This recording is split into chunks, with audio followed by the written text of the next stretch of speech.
Thanks, Tiffany, and it's been a great session so far with pretty good participation in this new virtual format. So thanks for putting this on, and thanks for having us.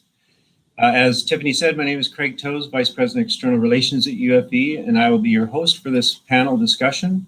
The topic of driving innovation through education couldn't be more relevant given the massive pivot to virtual learning by universities across the globe. This disruption was thrust upon universities without lead time for development, and UFV was no exception. It was a huge challenge for our institution, one that we continue to wrestle. UFV is somewhat unique, though, in size and mandate compared to other universities, which provides both opportunities and challenges. Our regional mandate, for example, has resulted in an uptick in student demand, particularly from domestic students living here in the Fraser Valley. Pivoting to virtual learning in March strained our educational technologies and IT infrastructure, and there is a technology divide among our students, making it difficult for some to access online learning. However, our faculty and students have proved to be resilient. Today, you will hear from our panel how UFV is driving innovation through education, despite the current health crisis. You will hear how UFV is embracing the future of education, not only through its response to the pandemic, but how research is helping us solve real-world problems right here in the Fraser Valley, and how partnerships enable our students to engage in experiential learning opportunities that prepare them for graduate school and exciting careers. Our mission of engaging learners, transforming lives, and building community is at the heart of what we do and why we do it. Well, that's enough from me. I would now like to introduce our first panelist. In terms of the format for this session, I will introduce each of our four panelists who will share some thoughts regarding the work they are doing in terms of driving innovation through education, followed by a question and answer period. So please submit your questions through the Q&A function to the right of your virtual window. Our first speaker is Dr. Maureen Weidman. She is the Associate Vice President of Teaching and Learning, providing leadership, support, and resources to advance teaching and learning practices and scholarship. This includes strengthening capacities campus-wide through professional development for the teaching community, as well as supporting the expansion and effective engagement of learning technologies and techniques. I like what Maureen had to share in her bio. The role of Teaching and Learning Center is one of balance, respecting that need to maintain the academic tradition of teaching and research, but also recognizing that the student experience in post-secondary is a bridging stage of life, one that lays the foundation for our students to meet the opportunities beyond UFV. Maureen, I invite you to share your opening remarks. Oh, thanks, Craig. I appreciate that. And just to talk a little bit about what happened. So in March 2020, 1.5 billion students worldwide went online for their learning. And in Canada, that number was 2 million post-secondary students. And for UFV, not all of the students had adequate internet or technical tools, but most made it work. They used their smartphones or laptops or on-campus computer labs to access materials. Instructors, some of whom had never taught online before, just rolled into this online environment. But like every other industry impacted by the pandemic, the disruption was massive. But our faculty and students have been incredible through this, each working with each other to support one another. And the unintended learning outcomes from this has been the development of resilience, adaptation, flexibility, and grit. So UFV has proven that it can respond quickly, faster than we ever thought possible, and continue providing access to higher learning in the Fraser Valley. So there's little doubt that post-secondary learning has changed in the last 6 months and will continue to evolve the longer the pandemic continues. So faculty and students are seeing the benefits of these new technologies and how it can improve learner engagement, outcomes, grading, can track progress, and generally save precious time once you learn the technology. And the pandemic is leading more people to explore and learn these technologies. And like every other industry, we are continuing to learn how to do it better online. But will we be an all online once the pandemic is over? No. What have we all been craving while we've been working at home for the last 6 months? That connection with people. I know I run outside to chat with my neighbors over the hedge just to get some real human conversation. and our students are feeling the same. However, will they want to come to class every day of the week? I doubt that too. I anticipate an increase in blended or hybrid or even high flex courses that allow for both in-class and online learning, as well as an increase in totally online offerings at UFV. In-class learning plays a vital role in what we do, and we're very good at it, but it will be further enhanced with technologies such as artificial intelligence, virtual and augmented reality, simulations, and games. These are already in use and being researched at UFV, but will become more mainstream. And as we creep towards recession or the predicted second wave of layoffs due to COVID, our improving technological expertise brings opportunities. So in the past, we invested in training programs where, and this is just an example, so the welder was down in one room learning to be a chef, and the chef was in another room learning to be a welder. And we had this idea of abandoning what you know to do something else. And that was the driving force in reskilling, and it wasn't all that successful. So what I'm hoping to see is something different by better assessing the skills and knowledge that people already have and building on those. So robust, responsive programs through flexible knowledge and skills-based learning that enables people to recognize the abilities that they carry with them and address the gaps with specific personalized programming. We need customizable and flexible learning opportunities that can ladder into other credentials and be recognized across the province. And at the most basic level, an investment in broadband internet in this province is required to ensure equitable access to these opportunities. And no doubt we will have continued and increased connection to the local community. Universities play an important role in knowledge development, research, and the economy of local communities, and that is going to continue, if not accelerate, after the pandemic through job placements, co-ops, internships, projects like City Studio, and of course research, which others on this panel will address. So lifelong learning, reskilling, upskilling, the digital infrastructure, that's all part of our reality, and especially now, but it's all part of this era, and it needs to be recognized, supported, and developed. And who better to lead it and to partner with in the Fraser Valley than UFV? So thanks, Craig. Thanks, Maureen. So moving on then to our second speaker. And again, you'll have a chance to ask questions, and I see some are gathering in the bar at the side, and we'll get to those after our four panelists.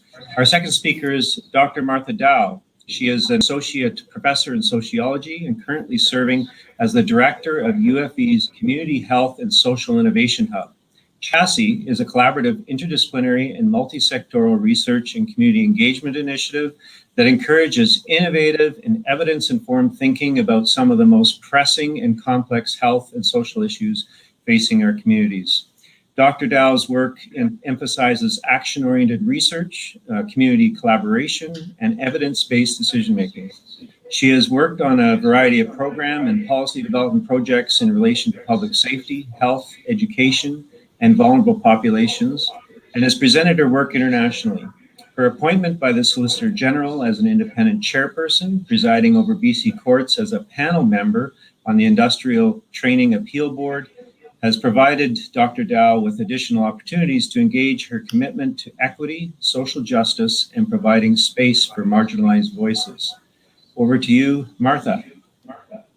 Hi, thanks, Craig. That was a long introduction that I should have taken some of that for my 4 minutes. So I'm just going to speak likely too quickly because that's what I do about something that we're all really passionate about, and that is the new Community Health and Social Innovation Hub. And this idea, why we thought it was so exciting, in particular, given what we're talking about today, is that it came from the community. So a number of community partners came to the university and said, we feel like we could have stronger relationships, particularly in relation to thinking about innovation in the work that we do. And in particular, this was in the health sector. So the 5 sort of key players that came to the university were 3 divisions of family practice in Abbotsford, Chilliwack and Mission, Fraser Health, and First Nations Health Authority. It took us about 2 years, as it does, to make sure we have all of the community level support possible. And this April 1, we opened our doors, and with COVID protocol, of course, and we're in our space. I wanted to make sure that I was in our space today for this because when you can, we would love visitors. When you walk in, what you'll see is, I think, the essence of what UFV is about, and that is faculty and students working together. There are no offices in this space, and that is on purpose. That is because we, from idea through to the completion of a report, everybody throws in and gets to see, students get to see it and be part of it from the beginning until the end. I wanted to give you a bit of a sense in terms of community partnerships. That's critical both in terms of the inception and also how we move through. If you were here, you would see, you can see a little corner of it on the screen, a board, as we refer to it, the board. And right now there are 38 projects on the board. And those are everywhere from idea to a couple of that have just been completed and we're in the process around knowledge mobilization. And what you would see is a breadth of partnerships from municipal governments to police organizations to Corrections Canada to certainly Fraser Health. We have we're working with Walls to Bridges, which is a prison education program. We have the Aboriginal Firefighters Association of Canada, so national, provincial, local organizations. BC Centre for Disease Control approached us to work on some knowledge mobilization around non-communicable disease data. So we're very excited in terms of thinking about how we can use technology more effectively in terms of building awareness and ideally promoting health, positive health behavior. I wanted to say we were approached last week, I think Thursday, around a climate change proposal. So everybody just dropped what they're doing. We have a deadline this evening. We're working with biologists. I know nothing about this project from a substantive area, but I'll tell you, everybody has worked far too many hours that we won't talk about supporting this application. Really exciting, and it's about a community education piece. It has a climate science side, but it also has a knowledge mobilization. It's a great example, I think, of what the hub, what Chassis is about. I wanted to make sure certainly that I mention, as I've said, students are at the core. This is the reason that when this idea came forward, we thought it was a perfect fit. So right now, if you were in here, you would see 6 other people in the space working on a variety of projects. And those are undergrad students. Those are students who have achieved their undergrad at UFV, who are now full-time employed. You have students who have just started their master's degrees and a student who is working on his PhD. What's critical about that is, this focus on employability. So what students see is that their degrees provide immediate entry into the workforce around research at all levels. And then they get to hone their skills. They get to try things they've never done before. The role of technology is profoundly important for us, both in terms of how we use it, in terms of knowledge mobilization, but also in terms of some of the projects, everything from social robotics projects that proposals that we're working on, to in COVID, Fraser Health coming to us around their long-term care facilities. They needed to understand traffic patterns. They needed to understand how people move with a public health protocol, and is it even doable given the physical space? So right now we're working with an industry partner around the technology that we would use to do more work around that. So those are just a few examples, and most importantly, students are paid, not minimum wage, a decent wage in terms of being full-time students, and they're engaged in the entirety of the process. They also get to bring their own research to us and say, I've got this idea, could we do something? And we look for faculty and our faculty partnerships to try to make that happen. We've got, last thing I'd say, and I'm looking forward to any questions, is we have a research assistant development program. We call it RAD. And what that is looking to industry, external partners and internal partners so that they would have a dedicated research assistant. So they could, for instance, Abbotsford Police may have a set of issues they want to explore. And what they know is they have that undergrad student with supervision within the hub to explore those ideas. So we've launched that. We've got a number of partners already, and we've got projects already moving through. So that is what I would say at this point, if that's okay. A lot going on in the hub. Thanks for sharing, Martha. And I think viewers will. It's pretty clear that students being at the core of what we do is a theme across all our speakers today and everything that we do at UFV. And I really appreciate you being here with that big deadline looming. Okay, moving on then to our third speaker, who is Dr. John Thomas. He holds the position of the BC Regional Chair, Canada-India Partnerships Development, and is also the director of the ESposito Family Centre for Innovation and Entrepreneurship. FC is a new research hub at UFV, established through a generous donation provided by the ESposito family.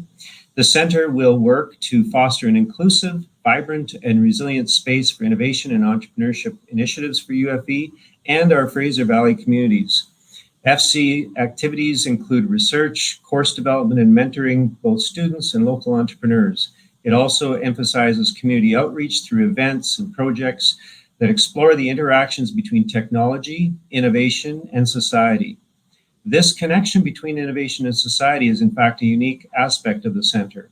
The understanding that innovative technologies impact society, and society in turn shapes technological progress, guides the research and work of the center. John, I invite you to share your comments. Thank you, Craig. I hope all of you can hear me clearly. I just thought of the statement, UFV is driving innovation through education.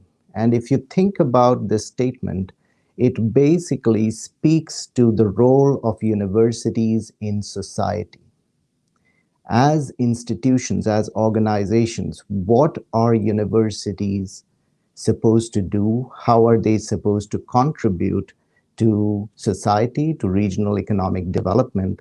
And that has, in a way, led to some of the thoughts that I'll share with you today.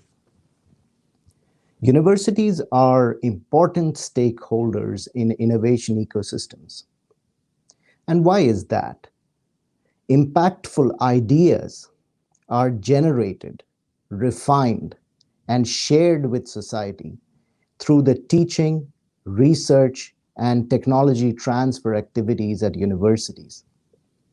UFV, as the most significant institution of higher education in the Fraser Valley, is deeply involved in the innovation processes in the Valley, as is evident by the number of research centers, hubs, programs, and courses that all of us are talking about. The courses, projects, and research undertaken by students and faculty in collaboration with multiple stakeholders over the years is a testament to the experience and expertise of the faculty members at the university. We live in very uncertain and challenging times. And as Maureen mentioned, to help student and entrepreneurs in the Valley adapt to this challenging environment seems to be one of the fundamental roles that a university can play. How can we adapt? How can we be resilient? And UFV is showing the way. UFV is developing and refining multiple courses, programs related to innovation and entrepreneurship. I'm happy to say that one-on-one mentoring is now also being provided to entrepreneurs and students through the ESposito Family Center for Innovation and Entrepreneurship. Why is there this focus on one-on-one mentoring? It is important because we realize that each idea is unique. Each entrepreneur is unique. Each industry is unique. Each context is unique. For example, for an entrepreneur, one of the fundamental questions is, do I jump in and follow my heart and follow my idea? Or do I take a job that offers a steady salary and a steady career progression? So the life of an entrepreneur is driven and surrounded by uncertainty. And entrepreneurs and students need guidance to deal with such uncertainties.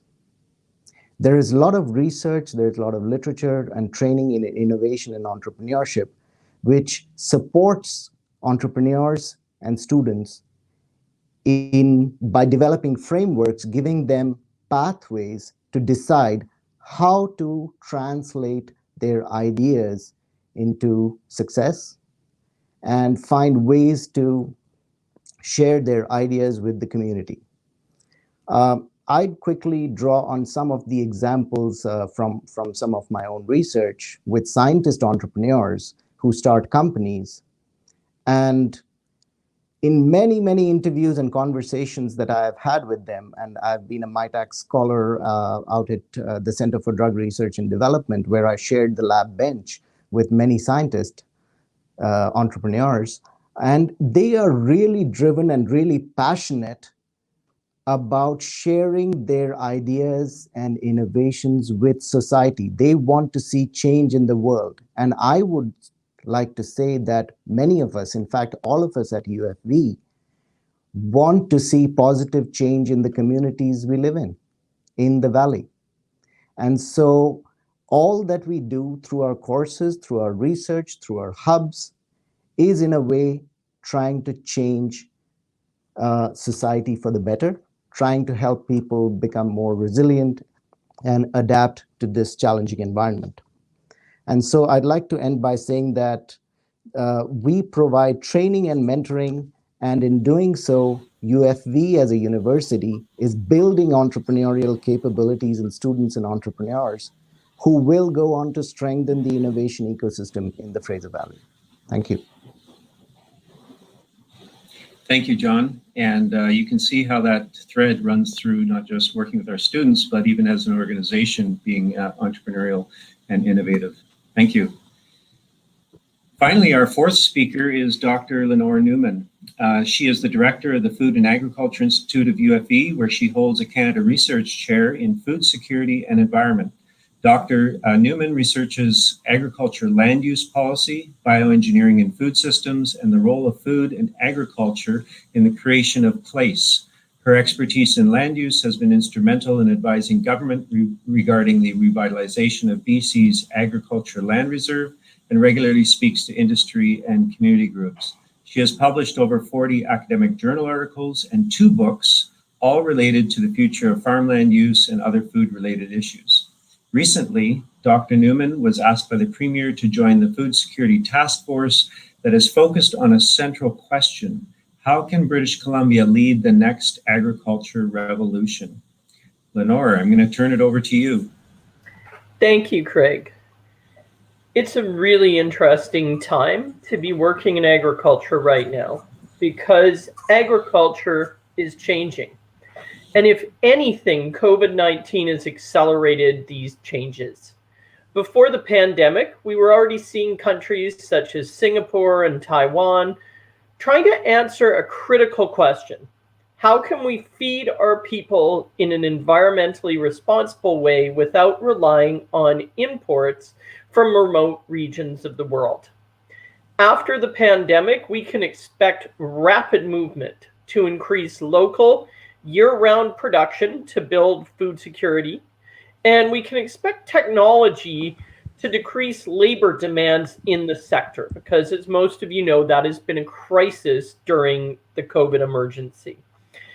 And also the other side of that is to look toward lowering possible occasions for contamination.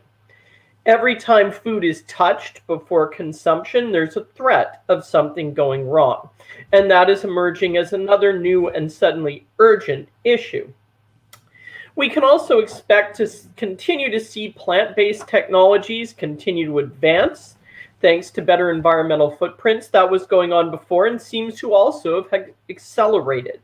And this is a very good one for Canada and for BC because we produce so much plant-based material, especially on the prairies. And the plant-based shift, as it's sometimes called, isn't slowing down. I've been working with researchers across Canada during the emergency to understand this new agricultural revolution. And I've begun to see it this way. The closed-loop technologies that will feed us on the moon and Mars and in space are the same technologies that will revolutionize farming on Earth.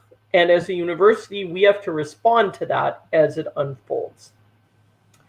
A new kind of agriculture really does require a new sort of agricultural training. We'll need to think outside of the departmental box and train farmers who are also experts in robotics, atmospheric control, genetics, materials science, large-scale computer networks, logistics. A lot of indoor farms, and there's been rapid advance in that side of the sector.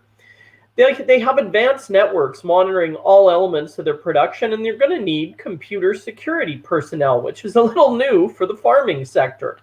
We're going to have farmers controlling their crops from an iPhone. In fact, we already do.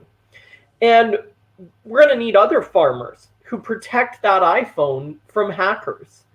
And they're all going to be working together to produce food. Others are going to use blockchain to provide authentication services to make sure we're eating things and they're what we think they are. There was just a really massive case of raspberry laundering where fruit was grown in one country, relabeled as organic in another country, and resold in a third country. Not your grandmother's fruit problem, and we're playing catch up, trying to get ahead of these challenges. And we need to train all of the people needed, and it isn't easy to say how. And I will say that across North America leading up to the pandemic, agricultural higher education has had a really rough few decades with funding cuts, program closures, and rebranding of programs away from hands-on applied agricultural work. That's a real tragedy. And I think in a way, UFV has an advantage in that we've held back on that somewhat. And we're a little ahead of the game to start rebuilding. Now, one tactic we've been using at the Food and Agriculture Institute to focus on a few big questions. For example, we're looking at how indoor agriculture might expand in the Lower Mainland. So what that actually means on the ground is part of our team of researchers and students might be looking at policy. Part might be verifying climate impact numbers. We can be focused, but not narrow. And this is a really great way to engage students, as most problems they encounter in the world are practical. But yet, these problems are still big enough they can feel they're making a difference. And I really think focus but not narrow is a really winning strategy we're going to have to engage going forward as universities.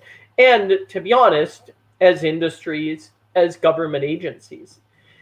And we need a strategy because the changes are accelerating, global competition is stiff, and we need to adapt or be left behind.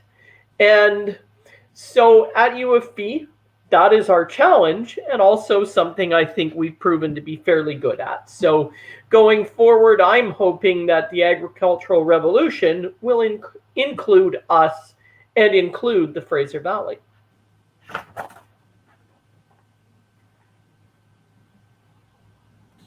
Thanks, Lenore. Some thought-provoking ideas there, and the magnitude of the worldwide challenge there, and feeding everyone is enormous. And thank you all.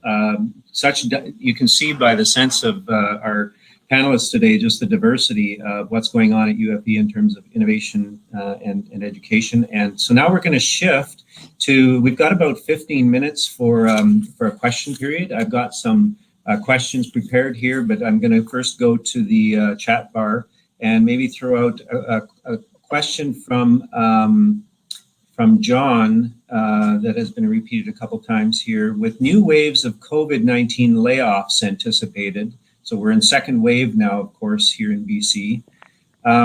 How would you recommend recent university graduates to navigate through an unprecedented hiring process? So I know each of you are working with students directly. Maureen, you want to jump in there? Yeah, and I think just one of the things that we have found in doing some research around this is that, and I'm not saying everybody is like this, of course, but we're finding when students graduate, they're not really well able to articulate what they're able to do.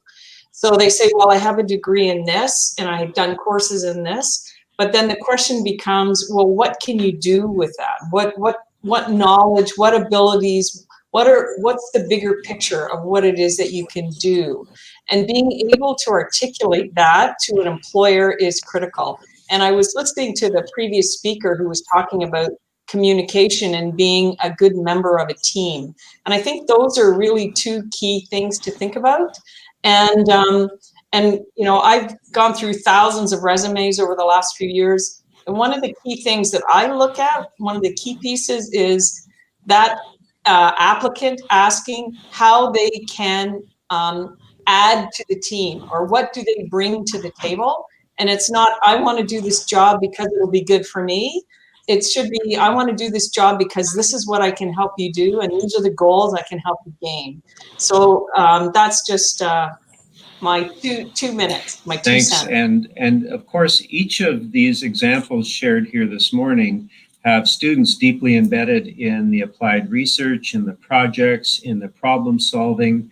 And that opportunity really gives students an edge up on students who have just learned theory.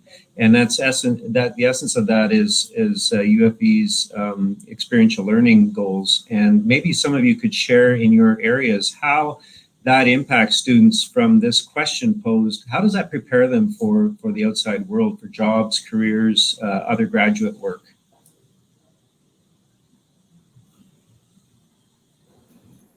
Sure, I'll jump in really quickly. I would say, you know, I really encourage students to think about their education as a toolbox, and it's in these times, Maureen hit it, I think, on the head, supporting them to understand what skills they have, because they tend to speak to the credential as opposed to what's embedded in the credential. And we are always harping here in the Hub on there is nothing more practical than a good theory. So one of the challenges they have is not just educating themselves about the value of their education, but often educating employers and the community about the value of their education as well. We, you know, this too often ridiculous divide between what we refer to as the ivory tower and those, you know, in the community.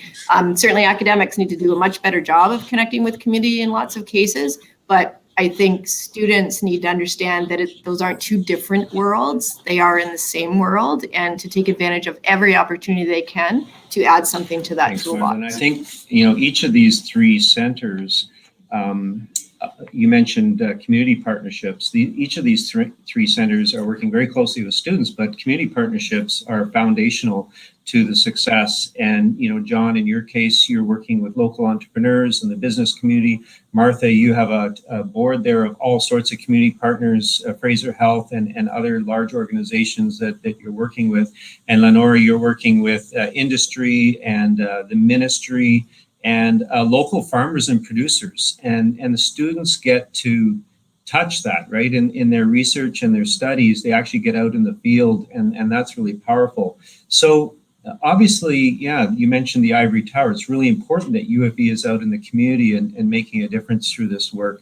And maybe any of you would jump in and just share maybe with the importance of partnerships, but also how that partnership has really enabled students in their education and beyond. Sure, I'll be happy to jump in. So I'll just speak about a project that we are working on right now, which is around tiny homes. I think any British Columbian that you would speak to would probably talk about affordability and homelessness being one of the most significant challenges we face in the province and probably across Canada.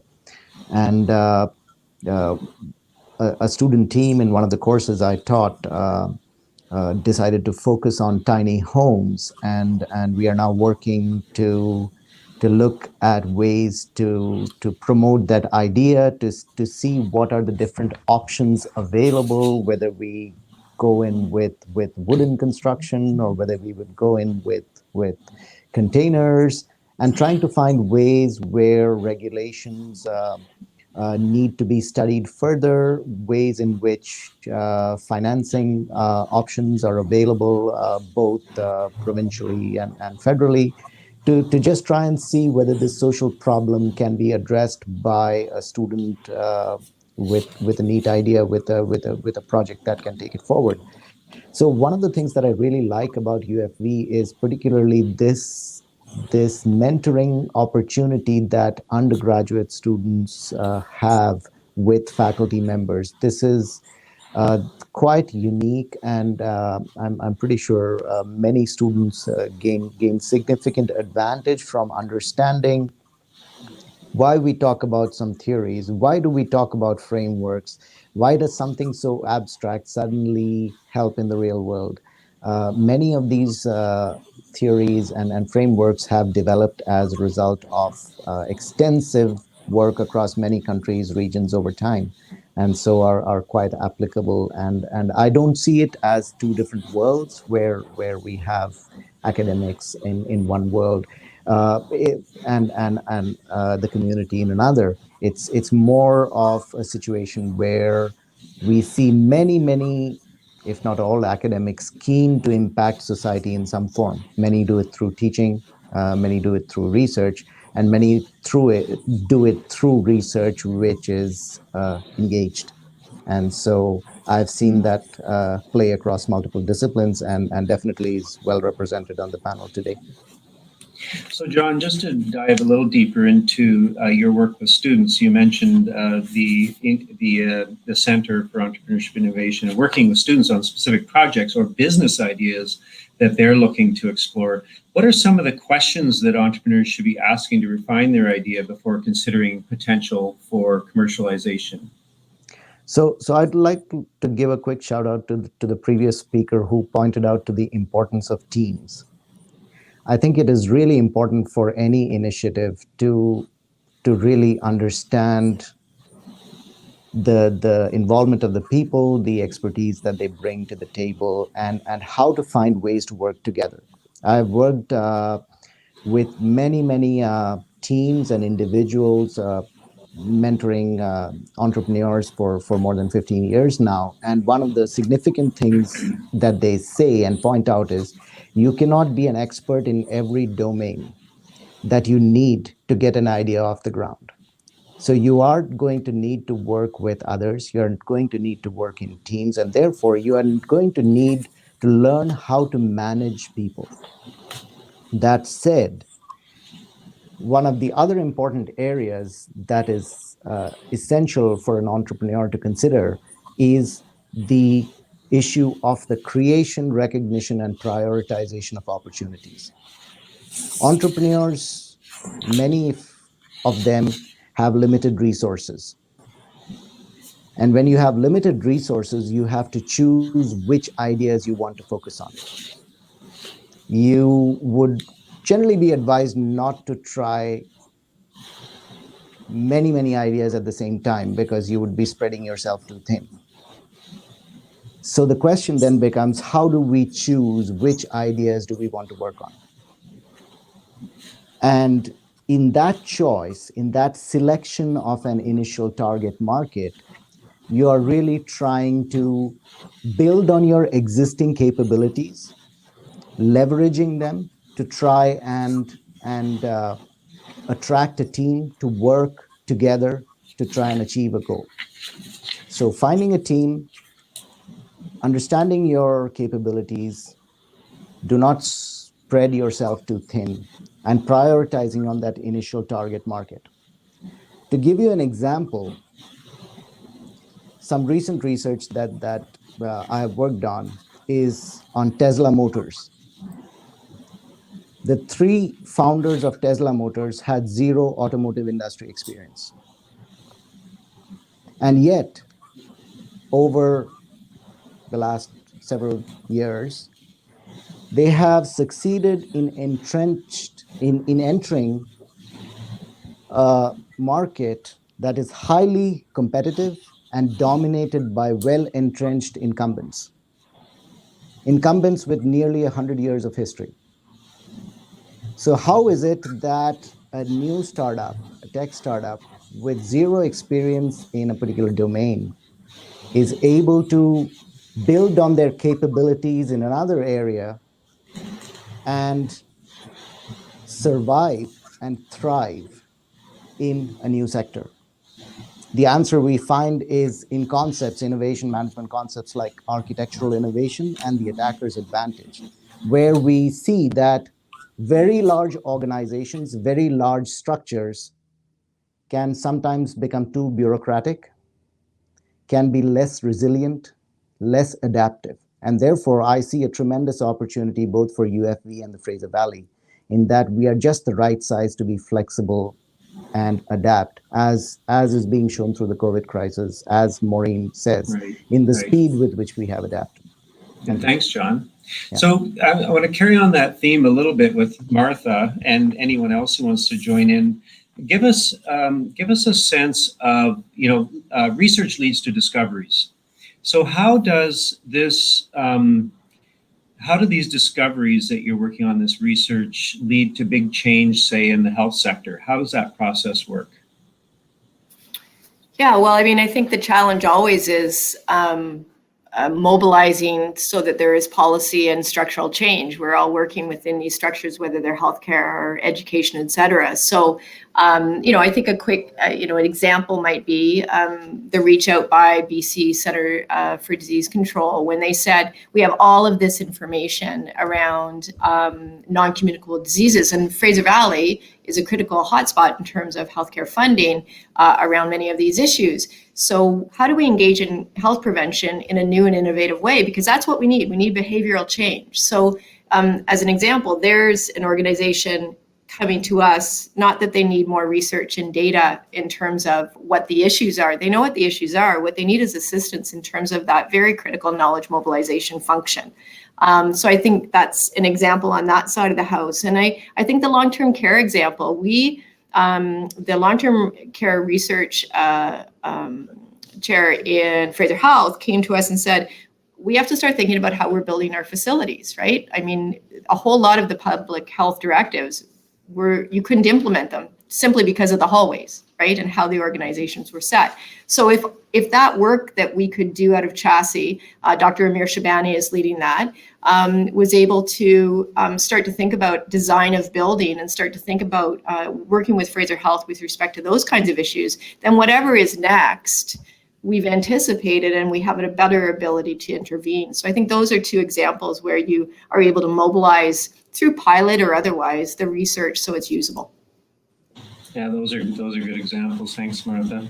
Lenore, I see there was a question in the sidebar around kind of not going techie with some of the solutions. And I think, we see technology as playing a huge role in helping us solve, the food security issue. How do you kind of balance that? And what are some of the challenges? You mentioned, the connectivity that farmers rely on nowadays. And I think of, Wi-Fi, bandwidth, and so forth. What are the technologies in balancing technology? What are the challenges in balancing technologies and really succeeding in that area? Yeah, and it's a really interesting question I do get sometimes, but we should remember it's really a Western kind of viewpoint for the most part. And it's also somewhat focused weirdly on agriculture in that we seldom hear about going back to a less techie, even fishing industry or logging industry, etc. And I think it's because people don't quite understand how technologically advanced agriculture is, and that it is a very high-tech industry. And now there's certainly a role for both. And the only thing I do like to caution people is in the US, about 10% max of the food is produced by small-scale farming, and about 90% is large-scale industrial farming. So even if we double the small scale, which would be lovely if people want to do it, it's still only going to take us to 15%, 20% of the total. To feed people, we need that high technology, and we pretty well have always moved in that direction. Where I find it a problem, because I have no problem at all with, I say it isn't an either or, it's a both and. Where I do find it causes a problem is in our sector, in that often young people see farming in a kind of romantic way. They don't realize it's high tech, and so they don't go into it. And when I was touring the Netherlands for the government, one of the things we were amazed by is all the young people who want to be in the agricultural industry because they see it as a high-tech, fast-paced, innovative industry. So I think, though it is definitely both and, we have to make sure the public realizes how advanced farming is and has to be to keep ahead of climate change, to keep ahead of demand, to make sure that we're environmentally friendly.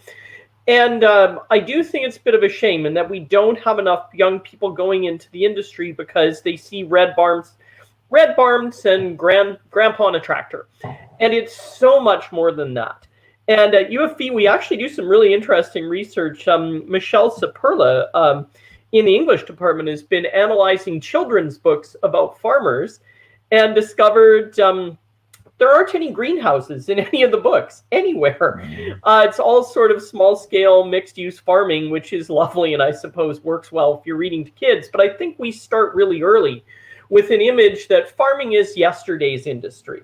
Well, we still need to eat. And there's so much that people could do in this industry that is not digging a shovel into the ground, although that's good too.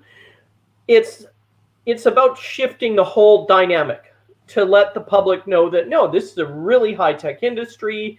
We definitely need broadband to support it. Going back to Maureen, that's really key. And that, yeah, young people should go into this industry because it's really exciting.